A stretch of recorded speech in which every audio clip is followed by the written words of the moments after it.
kapan tim Triswaka dan Zidan membicarakan membayar royalti pencipta lagu? Baru kali ini kan ya, menuntut royalti gitu. Iya. Itu kenapa baru sekarang, kemarin-kemarin kemana kan itu? Karena bagaimanapun juga yang saya sampaikan, yang saya lakukan itu bukan kepentingan pribadi, tetapi itu adalah pembenahan legalisasi tentang apa yang udah diatur di dalam undang-undang. Halo bro, Assalamualaikum warahmatullahi wabarakatuh. Kembali lagi dengan saya Dafan Mulifa, dan di sebelah saya ada seorang lawyer yang namanya sekarang ini lagi disebut-sebut ya, karena somasi Triswaka dan Zidan lantaran pernah memparodikan Kangen Band dan rentetannya sampai ke masalah royalti, yaitu Bapak Arianto SH di Mulifa Channel.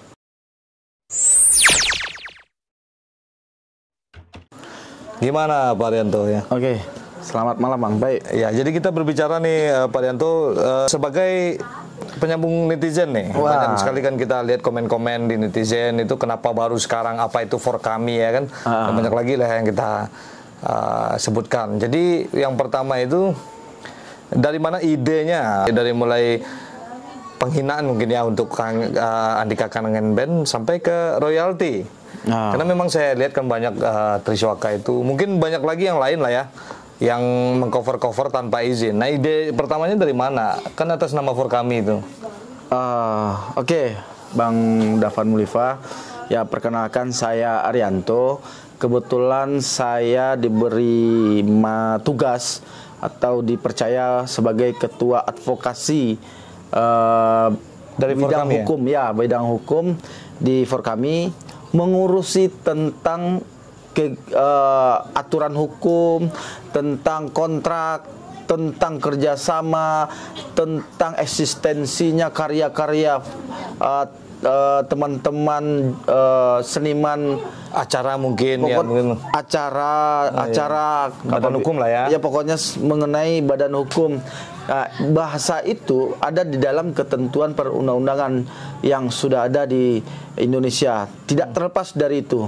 Iya, jadi for kami ini forum komunikasi artis Minang Indonesia. Ya, artis Minang Indonesia. Artis Minang ini ya banyak sekali ya, sampai ke Melayu-Melayu mungkin. Sampai Melayu. Karena orang-orang Minang ini kan banyak menciptakan lagu-lagu Melayu ya, seperti Mas Hantaran yang agam ya. Sekarang yang lagi hit itu adalah Mas Hantaran. Yang lagi hit itu di cover banyak orang tanpa izin. Itu sama kan Luka Sekarat Rasa. Luka Sekarat Rasa juga sempat booming di Asia, bukan hanya di Indonesia, tetapi ada di Malaysia, di Brunei, di Singapura. Itu sempat booming, dan di luar negeri pun banyak yang senang. Iya, kita lihat dari komen-komen orang luar tentang lagu tersebut. Siapa yang cover itu udah pasti banyak sekali mendapatkan uang ya. Wah. Banyak yang komersilin tuh ya. Betul. Jadi gini, kita harus berpikiran jernih juga. Kita tertib hukum untuk saat ini. Yang terutama itu adalah di Undang-Undang Hak Cipta untuk meningkatkan taraf hidup dan kesejahteraan para penciptanya. Iya. Ketua for kami ini siapa? Ketua for kami ini kebetulan Bapak Revo ya. Bapak Revo Dharma Saputra ya. Dharma Saputra. Beliaulah ketua umumnya.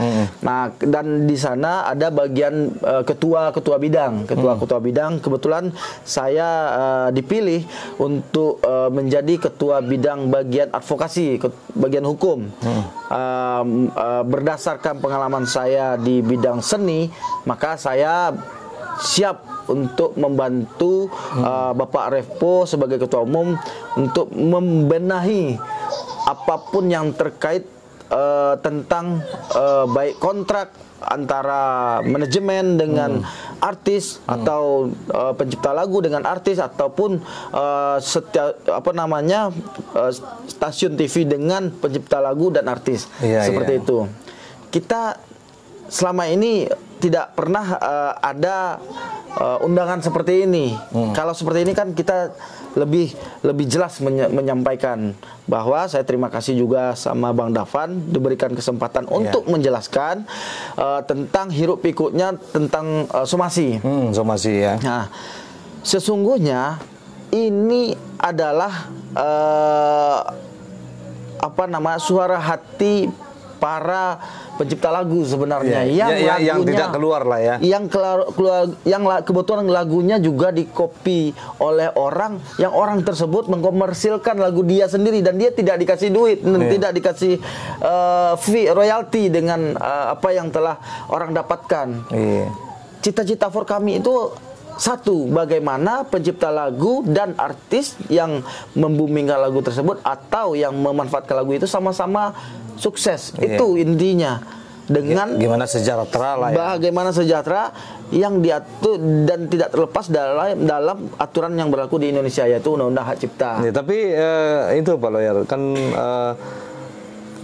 baru kali pertanyaan netizen seperti itu. Ini pertanyaan netizen di luar sana, kenapa harus sekarang meminta royalti?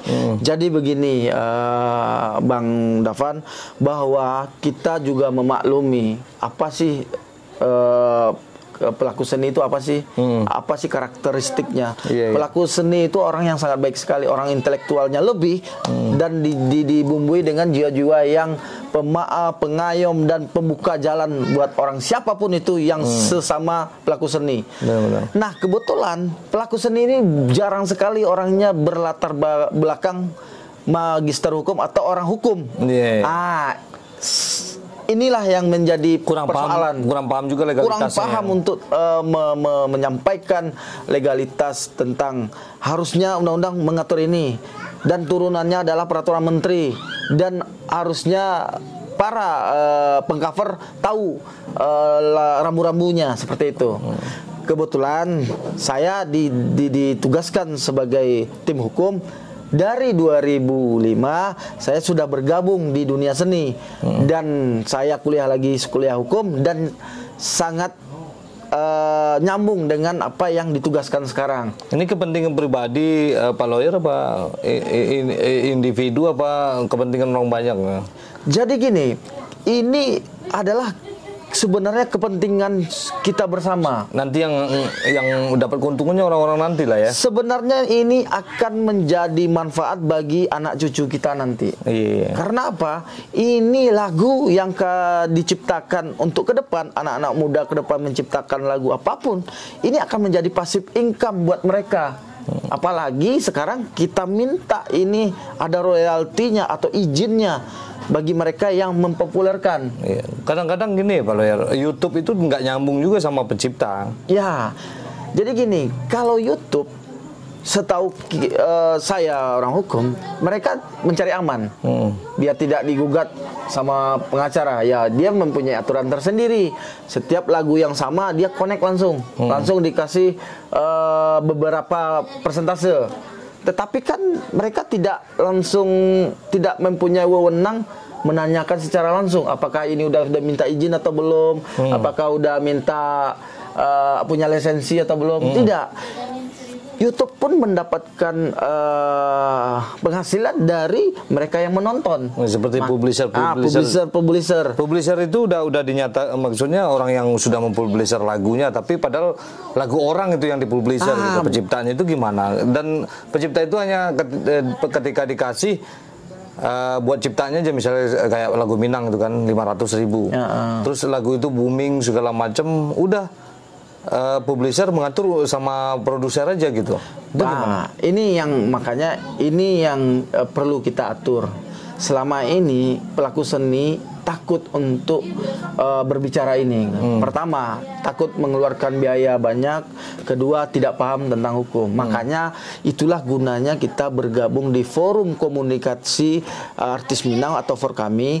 Tujuannya adalah menjembatani apa keluhan para seniman dengan label, dengan manajemen artis, dan dengan para event organizer, bahkan TV sekaligus.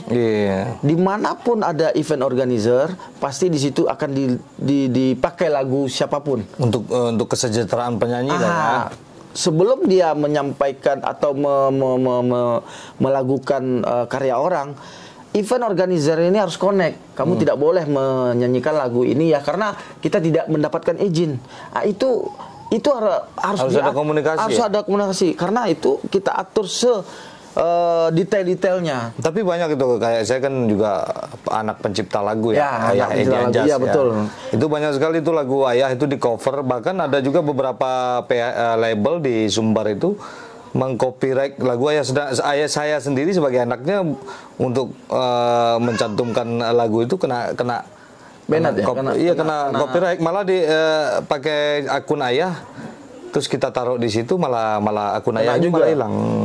Itu ini gimana? Jadi gini, di dalam Undang-Undang Hak Cipta itu kita diberikan ruang untuk mediasi. Mediasi itu dalam arti kita membicarakan permasalahan yang lagi menjadi polemik. Apa manfaatnya ada mediasi tersebut? Jadi kita adu bukti siapa keluaran pertama.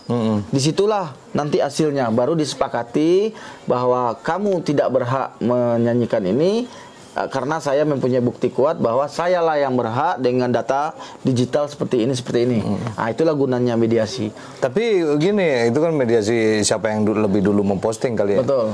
Tapi ketika itu seperti yang tadi itu, saya orang tua dulu udah dikasih duit, ini ciptaannya dipakai, tapi akhirnya dipublishing gitu, di copyright. Jadi siapa aja yang nyanyikan itu buat dia semua, tanpa ada bagian buat si pencipta ini gitu. Itu jatuhnya masuk di Undang-Undang Hak Cipta itu sebagai lisensi, dia yang mendapat lisensi dari lagu tersebut. Iya. Tapi kan ada batas waktunya. Ini udah bertahun-tahun. Ini kalau udah melewati batas waktu di atas 5 atau 10 tahun atau 15 tahun bahkan 25 tahun, justru itu kembali ke ahli warisnya kalau mereka udah almarhum seperti itu. Tapi itu kan ada juga sebuah mediasi lah ya, sebuah komunikasi kalau lagu ini hanya dipakai sekian tahun. Ini kan tidak ada. Jadi kita pas memakai lagu itu ulang, terus di copyright sama dia, dimasukin lagi, diambil buat dia gitu. Itu bisa kita lakukan somasi terhadap apa yang dilakukan mereka itu, karena gini, perkumpulan kolektif royalti yang ada sekarang, ini dugaan ya, karena memang ada komunikasi dari kawan-kawan, mereka itu yang berada di situ adalah mereka-mereka yang sifatnya adalah pengusaha, bukan pelaku seni langsung. Jadi mereka bagaimana mereka mendapatkan untung sebesar-besarnya tanpa harus mengeluarkan uang untuk siapapun, untuk berbagi lah istilahnya itu. Makanya adanya kesenjangan peraturan di situ, aturan. Ya, sesuai dengan Undang-Undang Hak Cipta itu sudah diatur sedemikian rupa bahwa apabila ada perjanjian perdata antara penyanyi dan label, itu harus seimbang. Harus seimbang. Tetapi mungkin seniman-seniman tahun 90-an ke atas pasti merasakan lagunya booming, dia hanya dapat mobil, apartemen, sedangkan labelnya mendapatkan produser selalu diuntungkan. Produser selalu, itu bukan rahasia umum lagi, karena saya pun dulu pernah memproduseri walaupun tidak eksis. Setidak-tidaknya saya sudah mencoba kayak gitu, ya kan? Dan saya udah mengertilah masalah itu. Makanya kita menyuarakan bahwa pelaku seni dengan produser harusnya seimbang keuntungannya. Iya, baik penyanyi, komposer, pencipta yang itu harus kita bikin ruang.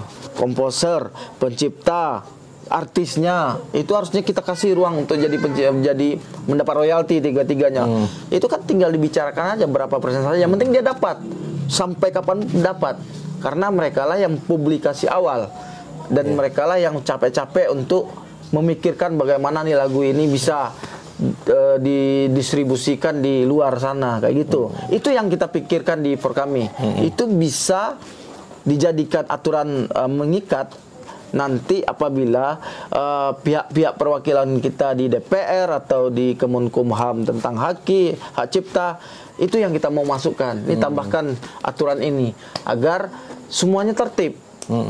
Yang sekarang yang tidak tertib adalah para pengcover tidak mengeluarkan uang apa-apa, cukup suaranya aja dimainkan, Akhirnya dia booming sendiri, dia dapat untung sendiri, dia masukkan ke YouTube, dia dapat duit dari YouTube juga, dan diundang dari mana-mana, hasil karya orang lain. Nah, itu yang perlu kita benahi sekarang. Tapi dia kan waktu itu ada alasan kalau dia itu udah kerjasama apa? Pembagian di monetis ya? Yang copyright itu ya? Copyright. Kayak Triswaka dan Zidane itu yang tuntutan dari Erwin Agam.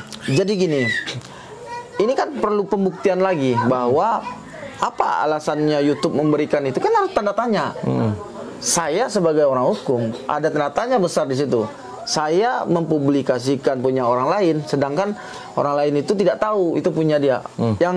Yang taunya apa adalah YouTube bagaimana mendapatkan video sebanyak-banyaknya, nggak ngerti dia orang itu masukin dari manapun, apakah sudah izin atau belum. Yang penting YouTube mempublikasi aja dulu. Kalau terkontaminasi dengan punya orang lain, nanti akan copyright berapa persen seperti itu. Ya, seperti publisher. Itu menurut saya YouTube mencari aman untuk dirinya sendiri agar tidak digugat rame-rame. Kenapa kok tidak kenapa video itu tidak langsung dihapus? Kenapa video pembunuhan atau apa langsung terhilang? Kenapa itu tidak bilang? Itu kan hak cipta.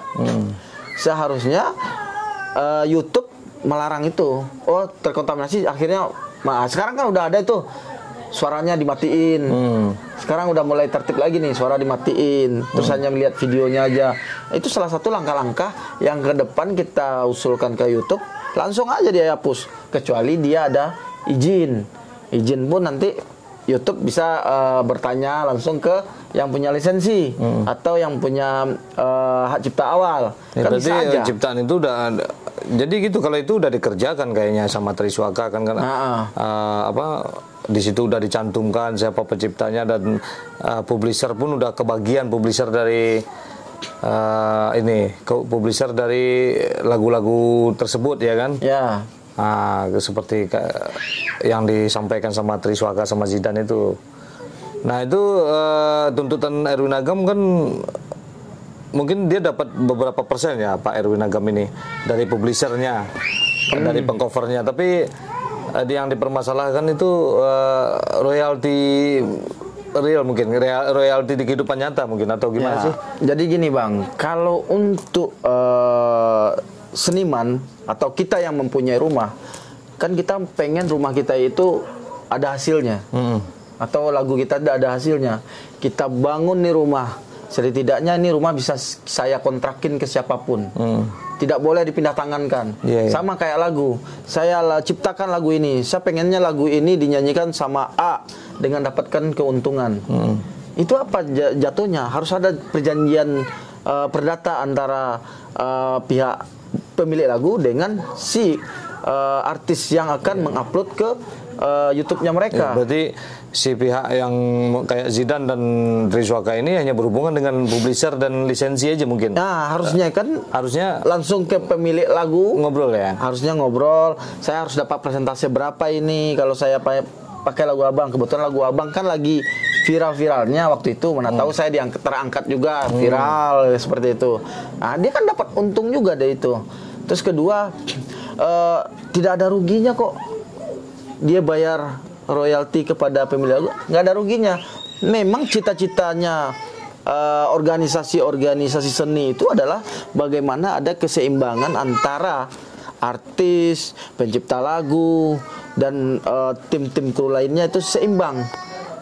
Tinggal disepakati berapa persentase. Yang penting seimbang.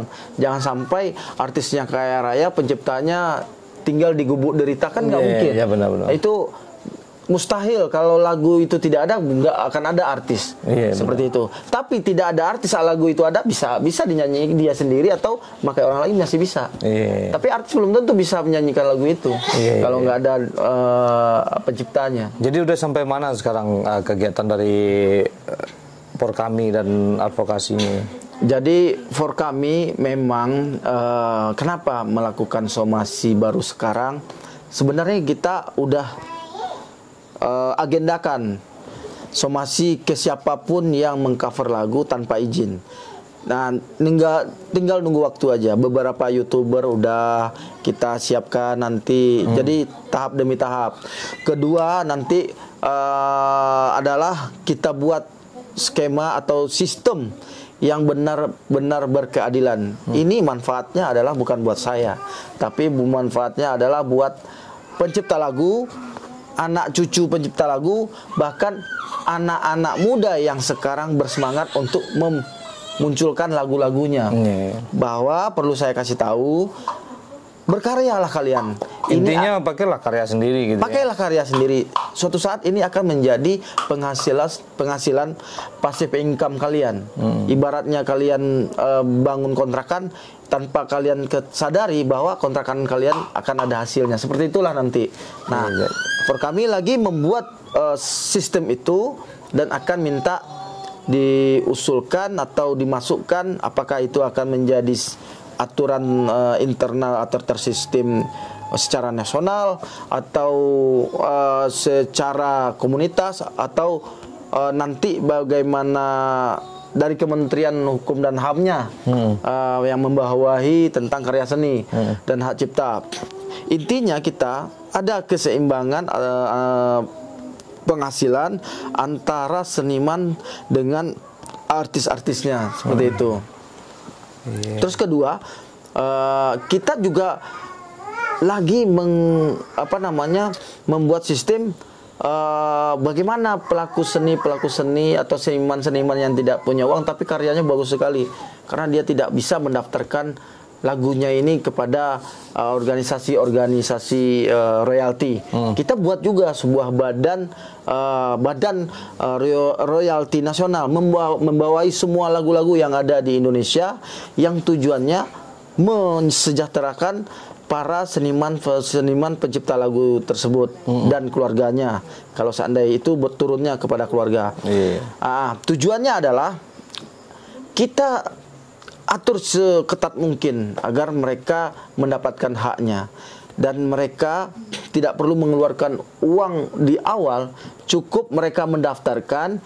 Kita badan royalti nasional yang akan beremail dengan stasiun TV yang memakai lagu mereka, kafe-kafe yang memakai lagu mereka, dan tempat karaoke yang memakai lagu mereka, dan organizer yang sering memakai lagu mereka. Karena untuk ke depan siapapun itu tidak boleh dengan sembarangan menyanyikan lagu di depan orang banyak, kecuali dia menyanyikan lagu di dalam kamarnya sendiri tanpa dipublis, itu nggak apa-apa. Tapi menyanyikan lagu dia di depan orang banyak, lagu orang dan dia dibayar untuk itu, bayarannya itu harus ada untuk pencipta lagu yang dinyanyikan itu. Besok harus kita perketat sampai di situ. Luar biasa sekali. Tapi cara masuk menjadi anggota Forkami ini, jadi gini, semua orang boleh masuk menjadi anggota Forkami. Tujuannya adalah kita bisa tukar pikiran. Kedua, kalaupun ada lagu ciptaan kita atau kita pernah menyanyikan lagu yang sekiranya pernah booming dan sekarang diambil orang begitu aja, ya bisa kita akan menjembatani, kita akan urus, dan kita minta sampai mana haknya mereka. Dan intinya adalah biar kita tertib tentang copyright ini, tentang cover lagu, karena yang lagi booming itu adalah cover lagu. Karena di semua media sosial itu ada penghasilannya. TikTok tentang cover ada, IG sering kita mengcover lagu, dapat endorsan, dapat macam-macam. Iya, benar-benar. Itu ada nilainya di situ. Terus kedua, YouTube apalagi seperti itu. Maka untuk itu kita berbicaranya bukan untuk pribadi, tapi untuk semuanya, teman-teman. Seniman semuanya, teman-teman. Kita menyampaikan ini bukan mewakili dua orang atau 3 orang, tapi seluruh seniman di Nusantara. Ada beberapa seniman yang bukan genre Melayu datang ke kita juga ingin bergabung. Oh, nggak apa-apa, bergabung. Selagi se-Indonesia, selagi kalian punya karya, kita akan perjuangkan hak kalian itu. Iya, luar biasa sekali Forkami. Dek, ini si Ina. Oke, Bro, itu sangat detail sekali penjelasannya. Mudah-mudahan kita bisa juga ngobrol sama Om Erwin Agam nanti kalau iya. Mudah-mudahan bisa bertemu dan berdiskusi dengan Bang Erwin Agam, yang mana langsung pencipta lagu dan mereka ya? yang salah satu korban. Sebenarnya ada beberapa korban yang hubungi kita juga, tapi yang santer ini Bang Erwin yang benar-benar lagi memperjuangkan haknya dan kita lihat endingnya seperti apa. Oke, Bro. Mudah-mudahan ini bisa memberikan sebuah kejelasan ya buat para netizen. Kenapa kita harus memperjuangkan hak-hak kita. Buat netizen-netizen yang membela pihak yang tidak dirugikan, ya mungkin sebagai penggemar atau segala macam. Nah, ini penjelasannya. Yang namanya hak harus dipertahankan. Karena saya juga seorang anak dari pencipta lagu yang mungkin juga banyak sekali dirugikan gitu. Tapi kalau kita ayah juga pernah bilang nanti biar di akhirat aja katanya gitu. Ya, kalau ayah gitu ya. Ya, itu pernyataan itu mudah-mudahan ya dapat amal ayah. Dan bagi yang memperjuangkan haknya itu juga sebuah jihad juga. Ya, betul. Ya, jadi tergantung niat kita lah semuanya. Mudah-mudahan dapat terselesaikan masalah ini ya. Dan tidak ada lagi orang yang cover-cover tanpa izin ya Pak Rianto ya. Dan semua karya itu butuh keringat, butuh pikiran, butuh tenaga. Kita seenak-enaknya aja mentang-mentang terkenal cover lagu orang itu terus kita booming, kita dapat uang dari sana, tidak ada basa-basi. Malah ada juga pernyataan yang setelah ditegur monetasinya dimatiin. Itu kan nggak bagus juga. Harusnya menjalin kerjasama, paling nggak tolonglah bantu juga gue nih di channel gue gitu kan. Lu nyanyi di channel gue, lu kan udah nyanyiin lagu gue, kayak gitu kan bisa itu ya. Ada komunikasi antar seluruh seniman yang ada di Indonesia. Betul. Ini tambahin sedikit, ini melebihi dari yang tidak kita duga. Wartawan aja untuk mempublikasi sebuah berita, dia minta izin dulu. Ini mau dipublikasi nih Bang ya, izin ya Bang. Itu etikanya. Ini seorang wartawan loh yang dibolehkan untuk mengkopi-kopi di undang-undang hak cipta, dibolehkan tanpa izin pun dia dibolehkan. Ini etikanya, dia tetap telepon dulu, saya izin ya Bang, ini saya kutip ya. Seperti itulah, apalagi lagu seniman lagu sampai kapanpun orangnya udah meninggal, seninya itu tetap hidup, karyanya tetap hidup. Oke, Bro. Sampai di sini perjumpaan kita, mudah-mudahan semakin jaya ya. Seperti biasanya, majulah Minangkabau, majulah Indonesia bersama kami di Mulifa Channel. Assalamualaikum warahmatullahi wabarakatuh.